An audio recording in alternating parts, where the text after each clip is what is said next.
Perhatian semuanya. Duduk siap, Bro. Sebelum kita mulai pembelajaran, alangkah baiknya kita berdoa dulu kita masing-masing. Berdoa mulai. Bismillahirrahmanirrahim. Rabbi zidna ilman warzuqna fahman. Amin. Ucap salam.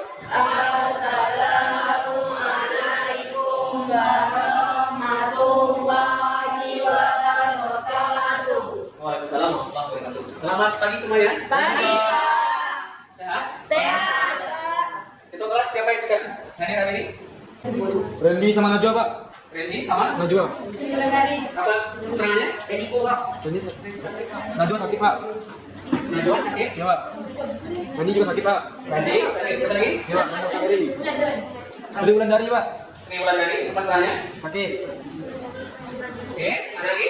Tidak, Pak. 3 orang lagi, Pak. Berarti 3 orang ya. Coba. Oke, kita mulai pelajaran kita pada hari ini. Kita pada hari ini akan belajar tentang berpikir komputasional.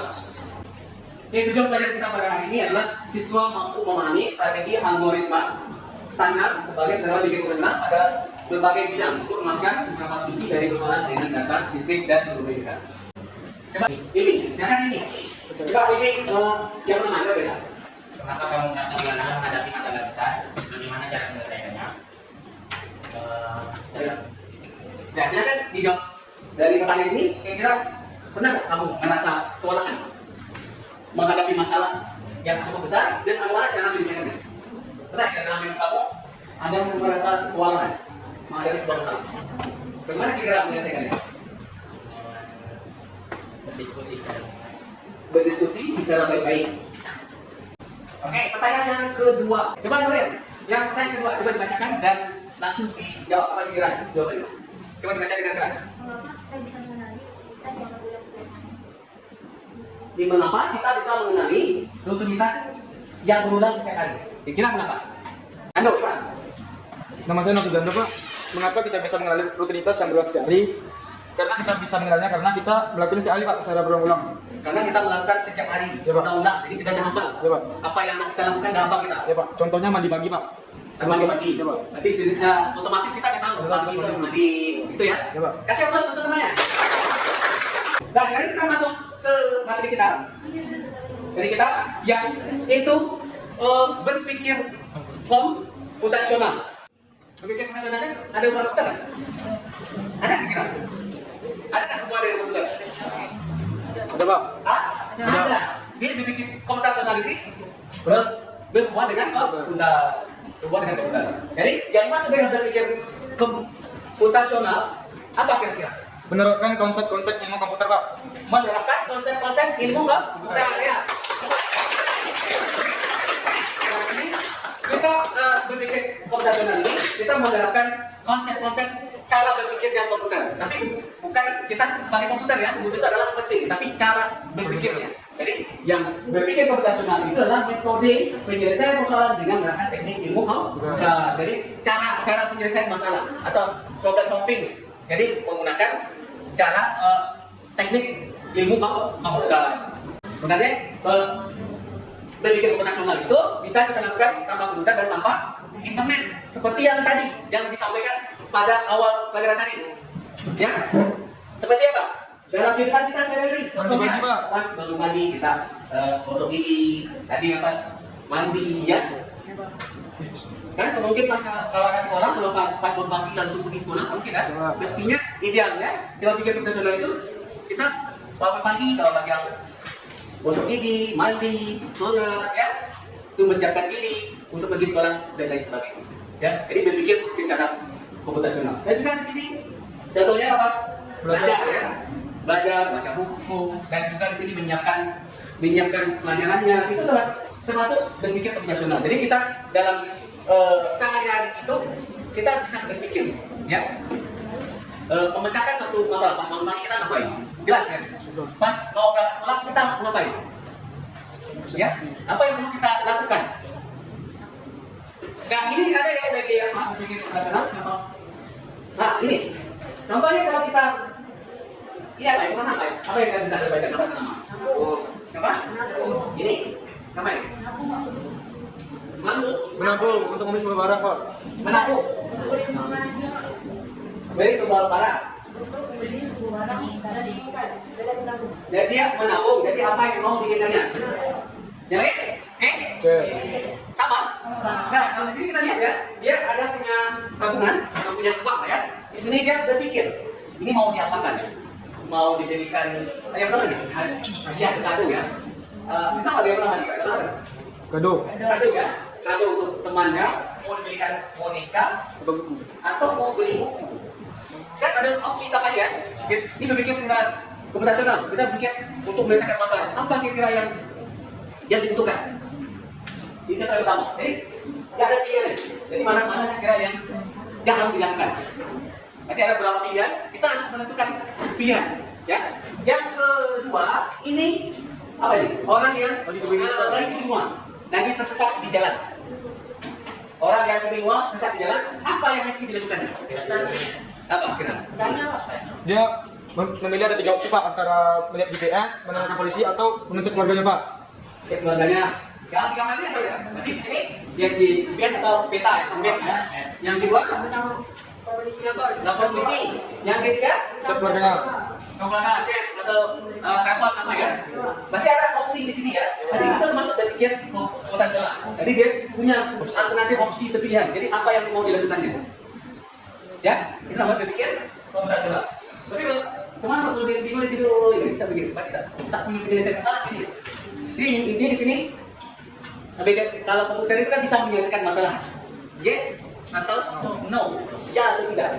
Nah, ada tidak, jawabannya tidak. Jadi dia pilihan. Dia mau plan A, plan B, C atau lainnya. Ya, itu contohnya. Terus yang kedua, misalnya yang ketiga, kita misalnya di sekolah mau tamat misalnya, kita mau ambil jurusan apa nanti? Kita mau jadi apa nanti? Coba dari sini, problemnya problem. Ini pas kita mau tamat mau jadi apa?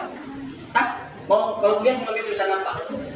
Problem nggak? Problem, Pak. Problem. Jadi di problem itu kita mencari masalahnya ya. Kita harus tentukan pilihan, ya kan? Mau ambil Sip. mau jadi peneliti misalnya, harus ambil jurusan tapi cocok jurusan Jepang. Dia mau misalnya jadi apa? Apa itu? Juru bahasa, Pak. Guru bahasa. Berarti apa? Bisa bahasa. Ini apa kan? Mekanik. Teknisi ya, atau mekanik. Berarti cocoknya dia Mesin. mesin. Nah ini misalnya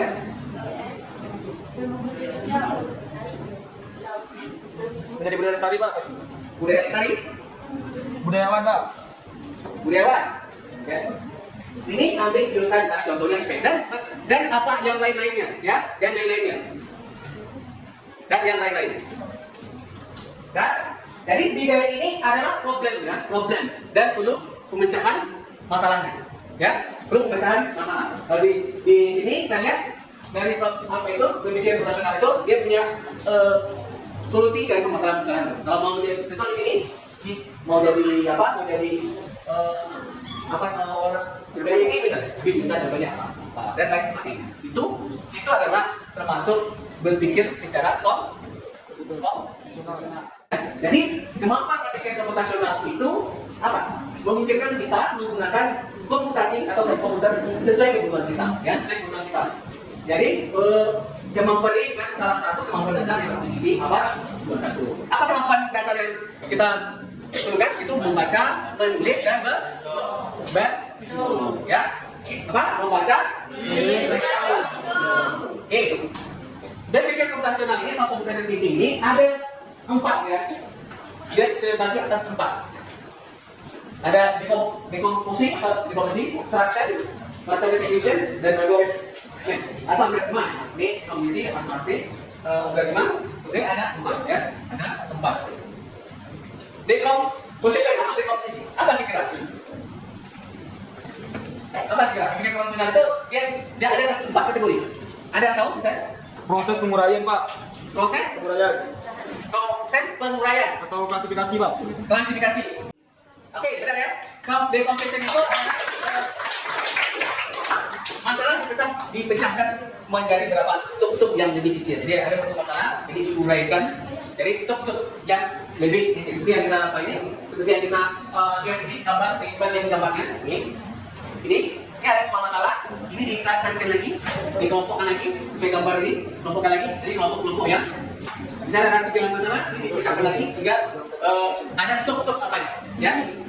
Jadi, dekomposisi, komposisi itu satu masalah dipecah dari beberapa sub masalah yang lebih kecil, ya. Itu namanya dekomposisi, ya. Ini ada masalah kita usaha misalnya. Jadi satu-satu kenapa misalnya, Pak? Ada masalah keluarga, ada masalah dengan teman, ada masalah dengan guru, ya. Besar, Pak. Tapi kita mungkin ada 3, ada spesifiknya.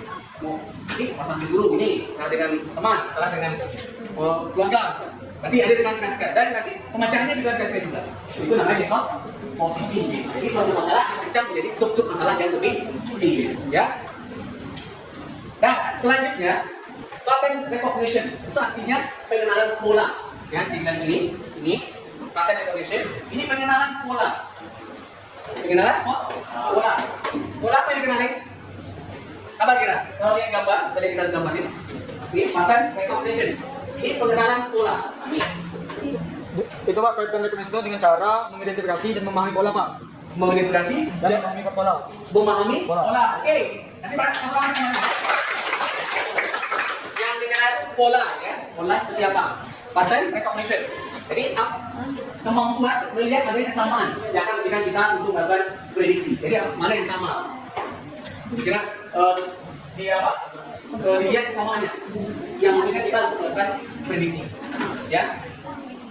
Itu namanya pengenalan pola. Selanjutnya abstraction atau atraksi ya. Atraksi. Apa itu atraksi? Yang lain?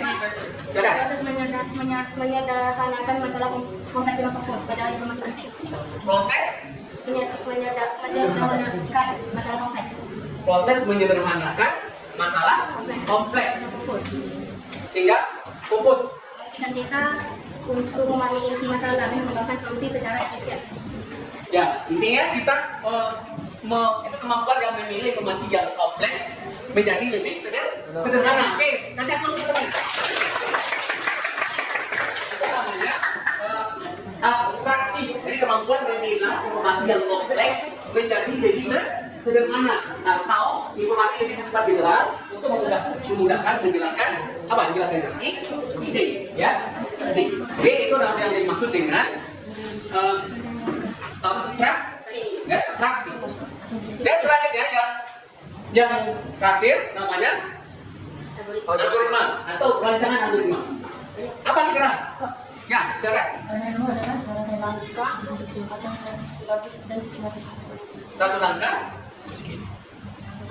Serangkaian. Serangkaian langkah akan bersih, logis dan sistematis. Satu langkah, logis dan sistematis. Oke, kasih apa untuk temannya? Algoritma ini atau rancangan algoritma ini itu merupakan kemampuan untuk mengembangkan apa ya? Strategi selangkah demi selangkah untuk pemecahan masalah. Ya, itu namanya algoritma ya atau rancangan algoritma itu kemampuan mengembangkan strategi selangkah demi selangkah untuk pemecahan masalah. Misalnya contohnya Pak, urutan memasak Pak urutannya misalnya atau urutan memakai sepatu apa dulu misalnya sepatu dulu atau tahu dulu itu namanya algoritma ya. Terus masak ketan masa di kamu dia pakai dulu di apa dulu dicuci dulu atau dikupas dulu atau digoreng dulu atau dikupas dulu Dicuci, kira-kira dikupas, dipotong, dicuci lagi, digoreng. dicuci, dikupas, dipotong, dicuci lagi, goreng. Berarti yang apa yang kentang yang untuk digoreng. Berarti itu. Kalau yang lain lagi ya. Oke, berarti paham nanti lah. Algoritma ini urusannya itu langkah-langkah jelas ya. Dia langkah-langkahnya itu. Oke, itu namanya algoritma. Jadi itu dia 4 kategori. 4 berpikir tentang satu ya. Pertama tadi apa sekarang? Abstrak, abstraction. Ya, abstrak atau abstraksi ya. Yang kedua, Dekomposisi Pak. dekomposisi. Dekomposisi itu apa? Dekomposisi. Yang ketiga, Pattern recognition. pattern recognition itu apa? Pengenalan kok? Pengenalan kok? Orang. Yang terakhir? Algoritma. Algoritma. Oke, itu ada 4 kategori untuk 4 berpikir cara pikir komputasional. Oke, karakteristik berpikir komputasional itu ada pertama, coba dibacakan yang belakang. Yang coba. Nah, silakan perkenalkan namanya. Perkenalkan nama saya Dani. Boleh baca ya, Pak? Ya, dari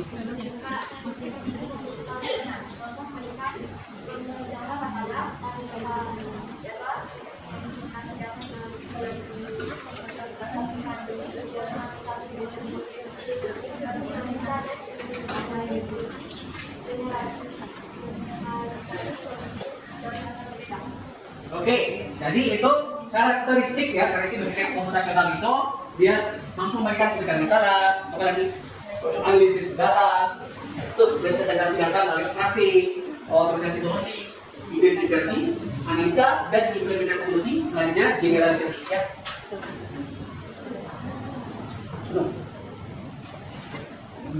Apa siapa yang nah, jadi generalisasi kita balik ya, jadi kan berkarakteristik berpikir komputasional itu mampu memberikan satu pemecahan masalah, yang kedua analisis data, yang ketiga representasi data melalui abstraksi, otomatisasi solusi, selanjutnya ada identifikasi analisa dan implementasi solusi, selanjutnya generalisasi solusi untuk berbagai masalah yang berbeda.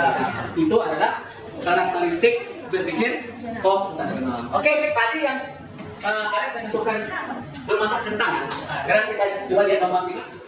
Ini contoh memasak kentang. Kalau berpikir komputasional ya. Pertama, kentang tersedia atau tidak? Tersedia. Kalau kentang tersedia, maka langkahnya kupas kentang. Mau dimasak apa? Nah, ini ada tanya dulu. Mau kita goreng, rebus, atau sup? Ya. Atau ini, kalau kentang tidak tersedia, maka beli kentang atau panen, bisa juga masuk ya. Atau panen di kebun. Kalau sudah dibeli, baru kita kupas baru di sini namanya. Itu namanya dibikin komputasional. Nah, selanjutnya sampai di sini ada yang mau bertanya? Cukup jelas kira-kira? Cukup jelas, Pak. Ada pertanyaan? Ada pertanyaan? Ada? Berapa? Ada? Kalau tidak ada, silakan dibentuk kelompok. Dibentuk kelompok kita ada kurang lebih itu ada 33 orang ya, 3 orang mendatang. Berarti bentuk ke 6 kelompok. 6 kelompok berarti ada yang 5 orang, ada yang 4 orang. Ya, 5 orang dan 4 orang. Silakan dibentuk kelompok-kelompoknya.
Baik, langsung saja. Materi pertama adalah pendidikan fungsional kerja selengkapnya bisa disampaikan oleh peserta sebagai Nanti itu adalah pengertian decomposition. Bisa kita lihat sendiri, decomposition adalah sedikit dengan terpada selama 3 sampai 5 menit hingga warna mati keluar.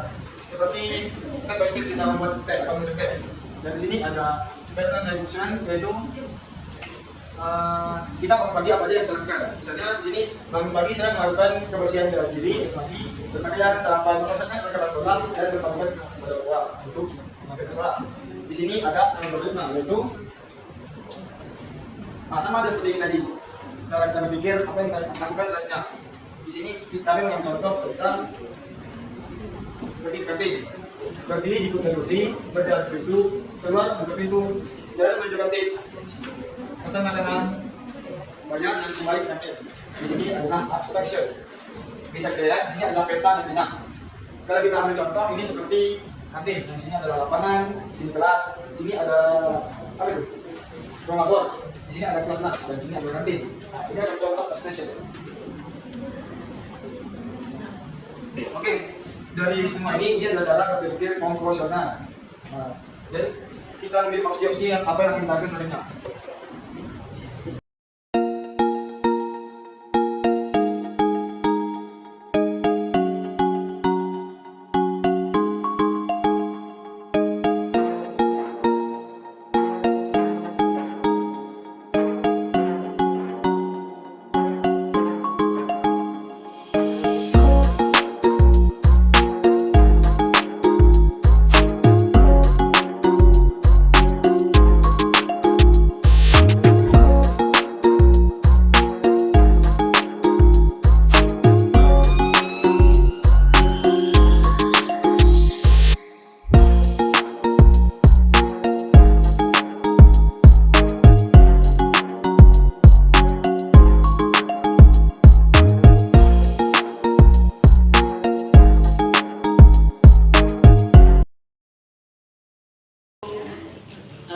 Belajar komputasional dan 4 cara berpikir komputasional itu sudah dipahami.